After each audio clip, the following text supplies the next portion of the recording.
Sejam muito bem-vindos a mais um episódio dos Capacetes Negros. Hoje vamos falar aqui de um tema muito importante, que tem a ver com a componente física dos bombeiros chapadores. Mas antes de entrarmos aqui no tema e falar com os nossos convidados, queria reiterar um ponto muito interessante. Nós estamos a notar que cada vez mais temos mais visualizações, mais pessoas a acompanhar aqui o trabalho do SNBS, mas não subscrevem nos canais.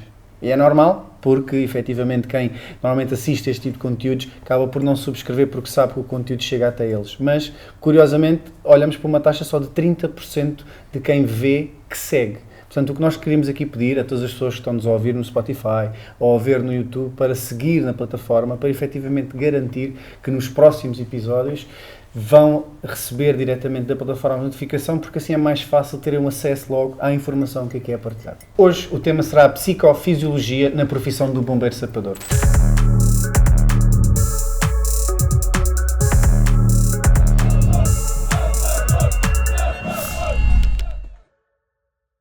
E para falar um pouco mais sobre este tema temos Luís Lemos e também a doutora Tatiana Teixeira.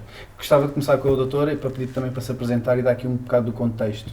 Obrigada, antes de mais, pelo convite.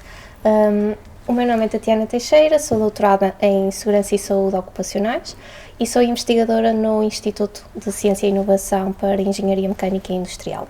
E a verdade é que nos últimos anos nós temos vindo a trabalhar cada vez mais com as avaliações de fadiga e avaliações psicofisiológicas relacionadas com o trabalho, nomeadamente com trabalhos de grande exposição como os bombeiros. Temos vindo a avaliar as sobrecargas causadas pelas diferentes tarefas e as necessidades de melhoria na parte da rotatividade de turnos e também na melhoria dos tempos de descanso para recuperação relativamente à fadiga dessas tarefas. Eu sou o Luís Lemos, com formação em Educação Física. Aproveito aqui para agradecer o convite, mais uma vez. Aproveito aqui para questionar aqui a doutora Tatiana com uma questão relevante na nossa área. Nós sabemos que o bombeiro normalmente está sujeito a determinadas tarefas com uma elevada componente física, que muitas vezes aliada a um stress térmico que vai potenciar, ou seja, essa demanda física, e nós sabemos pela literatura atual que grande parte dos bombeiros acaba por ter determinados eventos cardiovasculares no exercício da sua profissão. De que forma é que nós poderíamos superar ou estar preparados para qualquer eventualidade dessas que possa ocorrer? A verdade é que quando estamos a aliar aqui a exigência física à exigência do stress térmico, nós estamos a causar um grande impacto a nível fisiológico no nosso corpo. Nós estamos a entrar pela parte da resposta ao calor, ou seja, temos que aumentar a nossa capacidade de ter ali a termorregulação do corpo, mas também temos aqui a sobrecarga cardiovascular que, quando estamos expostos a longos períodos de tempo e juntamente com o stress térmico, estamos a causar aqui um aumento da sobrecarga cardiovascular. E nós, para superarmos isto, eu posso lhe responder essa pergunta com outra pergunta. Porquê que um atleta de alta competição treina todos os dias?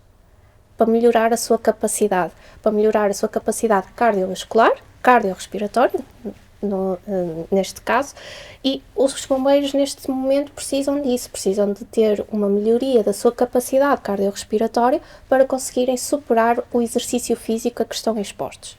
Relativamente ao stress térmico, é um tema um bocadinho difícil de combater, porque nós vamos ter sempre incêndios, vamos ter sempre que utilizar equipamentos de proteção individual, que são muito pesados e isso também aumenta a nossa sobrecarga. No entanto, existem formas de nós tentarmos adaptar o nosso corpo à exposição do calor, nomeadamente com treinos em câmaras térmicas que conseguem ajudar o corpo a essa adaptação. No entanto, têm que ser sempre treinos muito controlados, que nos permitam também manter o controle da carga que estamos a induzir ao bombeiro, porque senão vai ser uma indução de fadiga acrescida às tarefas que ele já executa diariamente. E relativamente a essa questão dessa aptidão cardiorrespiratória, fala que é extremamente importante, muito bem, mas a tarefa sendo extremamente exigente, eu sei que você nos seus estudos e na literatura verificou que não era compatível muitas vezes o indivíduo que era o agulheta, ou seja, o indivíduo que estava mais exposto à situação, ou seja, era um indivíduo que já tinha uma determinada idade, sabendo que dentro do contexto nacional nós somos, ou seja, viremos trabalhar até aos 60 anos, será que nós estaremos em perfeitas condições com 60 anos para desempenhar essa função? Não. Isto porquê? Nós envelhecemos. E quando envelhecemos, não é só o nosso aspecto que envelhece, nós biologicamente também envelhecemos. Nós, a partir dos 30 anos, começamos a ter uma perda de fibras musculares, e as fibras musculares são muito importantes, não só para a execução do exercício, mas também para a captação de oxigênio e para o funcionamento de todo o nosso corpo. Nós, a partir do momento em que estamos expostos também a outros agentes, a outros riscos, nomeadamente o calor, nomeadamente a poeiras, nomeadamente ao fumo. Podemos falar, por exemplo, do monóxido de carbono. O monóxido de carbono tem uma afinidade muito grande com a hemoglobina e isso baixa-nos a concentração de oxigênio no sangue. Tudo isso vai influenciar a nossa capacidade de responder. Um jovem de 20 anos nunca vai ter a mesma resposta que uma pessoa de 60 anos. Isso, obviamente, que existem pessoas que são os extremos, que com treino conseguem ter uma melhoria da sua capacidade aeróbia e conseguem aguentar bom período de tempo na exposição. No entanto, uma pessoa de 60 anos já tem menos fibras, menos capacidade de captar oxigênio para a produção de energia muscular, vai entrar numa fase anaeróbia muito mais rápido, vai precisar de um tempo de recuperação muito maior, vai ter uma sobrecarga cardiorrespiratória muito maior, por isso com 60 anos eu não posso dizer que a pessoa está com a mesma aptidão para o trabalho que uma pessoa de 20 ou de 30 anos. Ou seja, nem com o contexto estamos a falar do treino e da capacidade de melhorar a performance física, mas aí a parte genética e do sistema vai sempre existir, não é? Portanto, aquilo que eu costumo dizer é que o ideal era nós conseguirmos monitorizar a pessoa ao longo do seu período de trabalho, conseguirmos monitorizar ao longo dos anos de trabalho para tentarmos perceber qual é o desgaste, porque pessoas diferentes têm respostas fisiológicas diferentes e eu posso perfeitamente ter uma pessoa de 60 anos que responde melhor que uma pessoa de 20. É perfeitamente normal. Chama-se isto a variabilidade humana. Mas é preciso controlar esse desgaste, é preciso terem atenção àquilo que a pessoa já fez ao longo dos anos, terem atenção à sua exposição e o seu desgaste biológico, porque é esse desgaste que vai determinar a sua aptidão para o trabalho. Então seria importante termos algumas ferramentas que nós pudéssemos monitorizar em tempo real, muitas vezes, aquilo que o bombeiro está exposto no seu teatro de operações, de forma a que nós possamos compreender em termos longitudinais, ou seja, ao longo do tempo, como é que ele vai respondendo à perda da sua capacidade, que é inevitável, não é? Fruto da idade. Isso era o ideal, era termos a oportunidade de monitorizar o bombeiro em tempo real e conseguirmos determinar quando é que o bombeiro está ou não está em fadiga, quando é que ele deve ter ou não uma recuperação devido à exposição a que teve. Já existem, principalmente nos Estados Unidos, alguns equipamentos de proteção individual, principalmente para incêndios urbanos, que têm alguns sensores incorporados nos próprios equipamentos e que já fazem a monitorização de variáveis fisiológicas, nomeadamente a frequência cardíaca, a temperatura da pele, a frequência respiratória, etc., que juntamente com a exposição àquele estado da temperatura, principalmente, porque no incêndio urbano, como tem a arica, isso já protege ali um bocadinho a parte respiratória. Com essa monitorização eles conseguem determinar quando é que o bombeiro está ou não está demasiado tempo em exposição. E isso era o ideal, era conseguirmos implementar alguma coisa que tivesse essa monitorização e que nos desse esse apoio.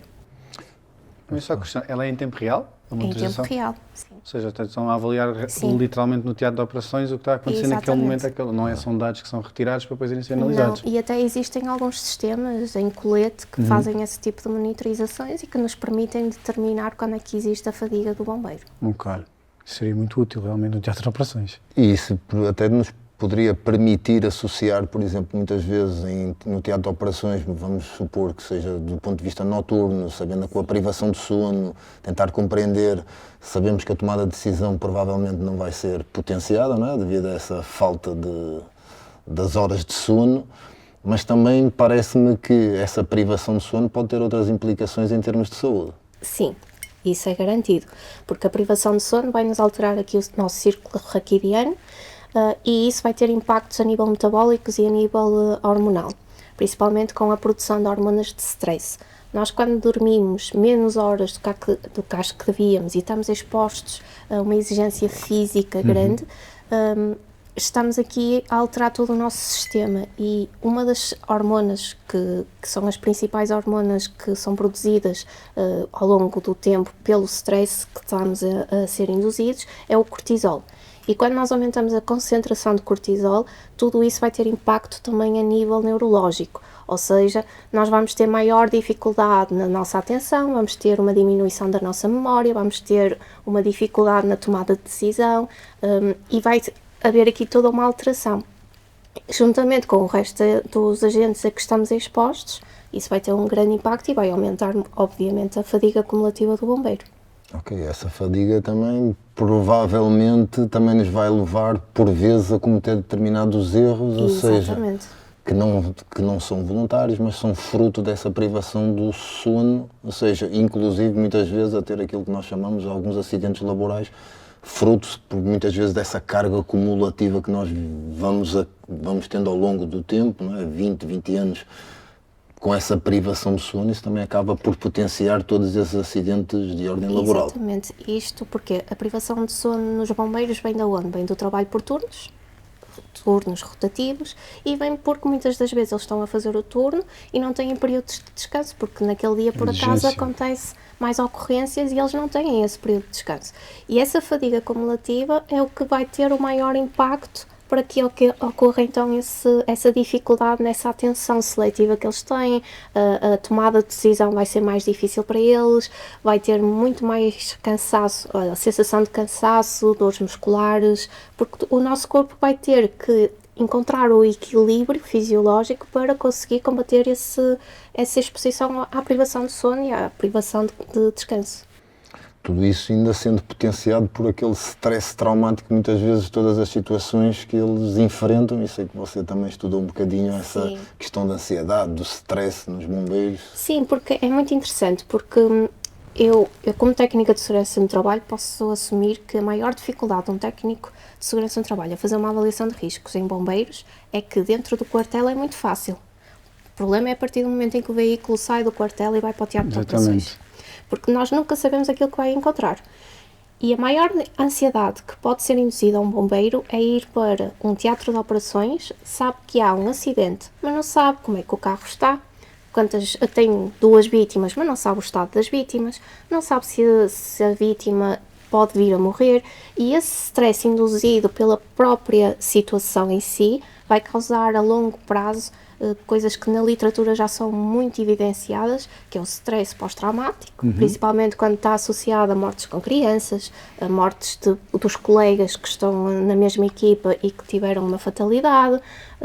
Temos também situações de burnout em que, com o stress a longo prazo e com este estado de ansiedade induzido, também pode haver situações de burnout, ou seja, está tudo aqui relacionado, não só com a própria ansiedade do próprio teatro de operações, mas também muitas vezes com a dificuldade que têm em ajudar as pessoas ou resolver a situação a que estão expostos. Colocando aquela questão de 1 milhão, não é? Como se costuma dizer, uma questão extremamente difícil era... Sei que ela é altamente individual, mas o que é que seria um período ótimo de recuperação para um indivíduo que foi exposto a determinadas situações, seja burnout, stress, carga física extrema? Sei que não existe uma resposta válida para tudo, mas quais seriam as suas sugestões? Eu acho que não existe uma resposta única e acho que não é uma resposta que desse para o grupo de bombeiros. Acho que devia ser avaliado de forma individual. E eu, durante o meu doutoramento, tive o cuidado de tentar propor um programa de segurança e saúde para bombeiros em que era um bocadinho à procura disso, ou seja, o tempo de exposição e o tempo de recuperação, mas sempre com atenção à parte da capacidade de trabalho que a própria pessoa tem, ou seja, se eu avaliar uma pessoa e sei que ela tem aquela capacidade de trabalho pode não se adequar, por exemplo, ao combate a incêndios florestais ou a incêndios urbanos e ser a capacidade de trabalho perfeita para o pré-hospitalar. Então eu posso conseguir enquadrá-la muito bem no pré-hospitalar e sei que ela no pré-hospitalar consegue fazer uma ocorrência e tem tempo para descansar durante meia hora, por exemplo, mas não a posso enquadrar nos incêndios estruturais porque sei que ela não tem essa capacidade de resposta. Ou seja, a minha sugestão seria mesmo ter uma análise individual dos bombeiros, internamente em cada corporação, e conseguir avaliar através da fadiga que é induzida pelas diferentes tarefas, como é que esse bombeiro se adapta àquela tarefa, se tem ou não tem capacidade, como é que ele pode responder, quanto tempo é que ele pode estar exposto naquelas tarefas e como é que ele pode recuperar. Acho que a doutora Tatiana está a tocar num ponto extremamente importante, que seria a especificidade, não é, da função. Ou seja, muitas vezes nós sabemos que nós bombeiros teremos que fazer todas as funções. Sim. E muitas vezes não conseguimos realizá-las da melhor forma porque são das mais variadas e diversas possíveis e que englobam determinados tipos de competências que por vezes são extremamente difíceis de adquirir de forma mais adequada possível. Não sei, então na verdade acho que essa especificidade, você está sugerindo que acaba por ser altamente importante essa implementação. Exatamente, porque o objetivo nunca é dizer às pessoas que não podem exercer mais a função de bombeiro. O objetivo é dizer, esta pessoa está com 40 anos, já esteve exposta aos diversos fatores de risco que um bombeiro está durante 20 anos, ou seja, já teve aqui um envelhecimento biológico natural e se calhar agravado por essa exposição, ou seja, já não consegue, por exemplo, ir para um combate a incêndios florestais, porque sabemos que se continuar a ser exposto, mais tarde ou mais cedo ele vai desenvolver doenças, principalmente doenças cardiorrespiratórias. Então, vamos tentar enquadrar aquela pessoa noutra tarefa que seja mais adequada para o sistema biológico dela. Uma das coisas principais que a Lei Bases da Segurança e Saúde no Trabalho dizem é que nós temos que adaptar o trabalho ao trabalhador. Um trabalhador numa indústria que tenha um acidente de trabalho e que fique com uma mão amputada não pode ser despedido, tem que ser realocado noutra tarefa. Então porquê é que isso não é feito com os bombeiros? Porque é que continuamos a manter os bombeiros expostos a tudo e mais alguma coisa quando sabemos que aquilo lhes vai causar doenças profissionais? Acho que o ideal era mesmo repensarmos nesta reestruturação de alocação das tarefas aos bombeiros, tentar perceber se já desenvolveu algum sintoma, se já desenvolveu algum tipo de doença profissional e tentar realocar a pessoa numa tarefa em que não esteja tão exposta e que sabemos que não vai estar a agravar a sua situação. Está a falar na carga acumulativa, ou seja, o impacto que pode ter, ou seja, e nós vamos tentar enquadrar essa carga acumulativa adequando a função que ele vai realizar essa carga acumulativa que o indivíduo tem, não é? Ou seja, sugerindo aquilo que eu vi que é a sua área de expertise dentro da área de monitorização, sugere que se possa acompanhar determinadas variáveis em tempo real e sem ser em tempo real, ou seja, de forma longitudinal? Eu acho que os bombeiros, sendo uma profissão de elevado risco, acho que devem ter um acompanhamento maior da medicina do trabalho do que uma profissão normal, digamos assim. Acho que deve haver um acompanhamento maior a nível de detecção e de prevenção de doenças profissionais e que, através dessa monitorização, juntamente com a monitorização em tempo real sempre que possível, tentarmos então ajustar aqui e realocar as pessoas para diminuirmos a exposição. Por exemplo, se eu tiver um bombeiro que durante um turno completo de trabalho esteve a combater um incêndio, no turno a seguir se calhar vou tentar que ele não saia para ocorrências de incêndio, vamos tentar realocá-lo noutro sítio para não estarmos sempre com uma exposição contínua. Nem sempre é fácil, eu tenho noção disso, mas podemos tentar melhorar aqui estas condições, sim, com as monitorizações. E isso começaria onde? Seria na própria medicina do trabalho haver essa, porque falávamos em especialização, não é? Se calhar haver logo essa especialização em quem está a avaliar os profissionais, faria logo diferença. Faria logo diferença, obviamente, sim. Okay. E também tentarmos melhorar aqui a parte e a estrutura da segurança e saúde no trabalho dedicada aos bombeiros, porque nós precisamos de ir além do quartel, precisamos de fazer, já que não conseguimos implementar uma avaliação de riscos normal, então precisamos de arranjar ferramentas que nos permitam dar indicações de como é que os bombeiros estão. Começar por essa parte da especialização e começar também a tentar monitorizar os bombeiros de forma diferente, para conseguirmos identificar estes riscos de exposição. Isso é muito complexo, implementar esses sistemas hoje em dia? Eu penso que não, porque existem sensores que, a serem complementados, conseguem fazer essa monitorização. É necessário fazer toda uma análise desses dados e ter uma estrutura de segurança e saúde no trabalho, ou seja, multidisciplinar, com psicologia do trabalho, medicina do trabalho, técnicos de segurança no trabalho, que sejam capazes de analisar esses dados e criar essa estrutura. Ok. Então, essa estrutura iria ser alimentada por determinados parâmetros fisiológicos. Exatamente. Que poderiam ser medidos muitas vezes em tempo real, E alguns parâmetros, e depois dando seguimento a essa análise de dados e depois tomando decisões de acordo com esses dados. Mas você, eu sei que trabalhou com variabilidade da frequência cardíaca, com determinados parâmetros fisiológicos. Se você tivesse essa capacidade de implementar, o que é que você iria sugerir que fosse realizado dentro dos corpos de bombeiros profissionais? eu começava primeiro por categorizar a fadiga induzida por todas as tarefas. Eu começava por perceber qual é a carga que estas tarefas estão a causar nos bombeiros. Carga de trabalho. Qual é a carga de trabalho? Que exigência que estas tarefas têm na pessoa?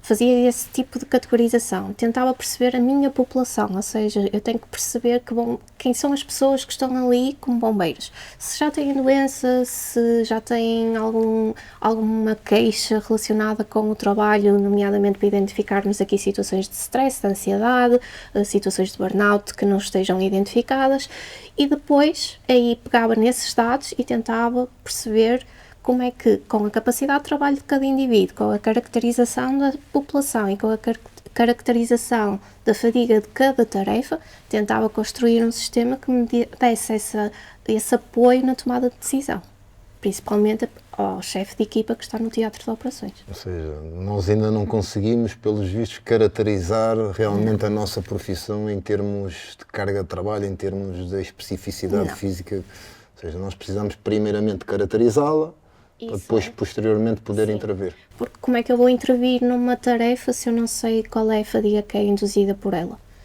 Convém eu saber, como também convém eu saber a capacidade de trabalho da pessoa, porque eu posso ter uma determinada capacidade de trabalho e ter outra pessoa que tem outra capacidade de trabalho e não consegue responder à mesma tarefa que eu.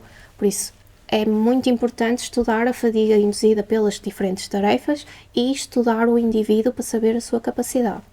Então aconselharia, por exemplo, vamos dizer assim, algum check-up anual que fosse, vamos dizer assim, eu sei que tem um programa de estratégias de prevenção de alguns tipos de eventos que possam ocorrer com bombeiros, em termos relacionados à saúde. Quais seriam as suas sugestões? Eu sugeria realmente o acompanhamento anual dos bombeiros. Não sou médica para indicar alguns exames médicos que deveriam ser feitos. No entanto, pela minha experiência, eu posso dizer que o facto de estudarmos a sua capacidade aeróbia é um ponto muito importante, porque sabemos que os bombeiros estão em tarefas que estão expostos a muitos agentes químicos que por inalação vão diminuir a sua capacidade. Vão ter impactos muito significativos a nível cardiorrespiratório, têm impactos também a nível do sistema endócrino, etc., que tudo isso em conjunto pode ter um impacto muito grande e a longo prazo causar doenças profissionais. Por isso, na minha opinião, eu acho que deve haver um acompanhamento, uma equipa multidisciplinar dos bombeiros e que deve criar esta reestruturação para conseguirmos ter aqui uma maior prevenção das doenças profissionais. Parece que realmente já está mais ou menos o plano traçado, agora é só tentar perceber como é que pode ser implementado, porque efetivamente o impacto nos profissionais é muito grande, não é? Sim, o impacto, os bombeiros, apesar de legalmente ainda não ser possível dizer isso, mas os bombeiros são uma profissão de alto risco, uma profissão de muito desgaste e cada vez mais nota-se que as doenças que são desenvolvidas em pessoas que foram bombeiras são relacionadas com a profissão, mas é difícil de traçar essa ligação e é muito difícil ter a identificação delas de forma formal, digamos assim. Pois, a ausência de dados, não é? Ausência Se houvesse de a tal dados. monitorização, acho que conseguíamos chegar aí. Acho tocou aí no ponto sensível, não é? É incrível como é que não é considerado uma profissão de risco, não é? Depois de termos falado aqui tudo isto que ele é exposto e que está sujeito, não considerar uma profissão de risco parece heresia, não é? Exatamente. Vamos dizer assim, mas... Exatamente. Pronto, então realmente concluímos aqui que é uma profissão de alto desgaste, Exatamente. risco, e acho que já tarda por ser reconhecida como tal. E fica aqui o desafio, eu diria, porque falámos também aqui de um ponto importante, que é quem monitoriza os profissionais também deve ter essa formação especializada para conseguir realmente identificar tudo o que do terreno da atividade acontece. Porque são contextos profissionais muito, muito difíceis de avaliar e é necessário realmente essa especialidade. Ok. Muito obrigado. Obrigado. Obrigada. Obrigado.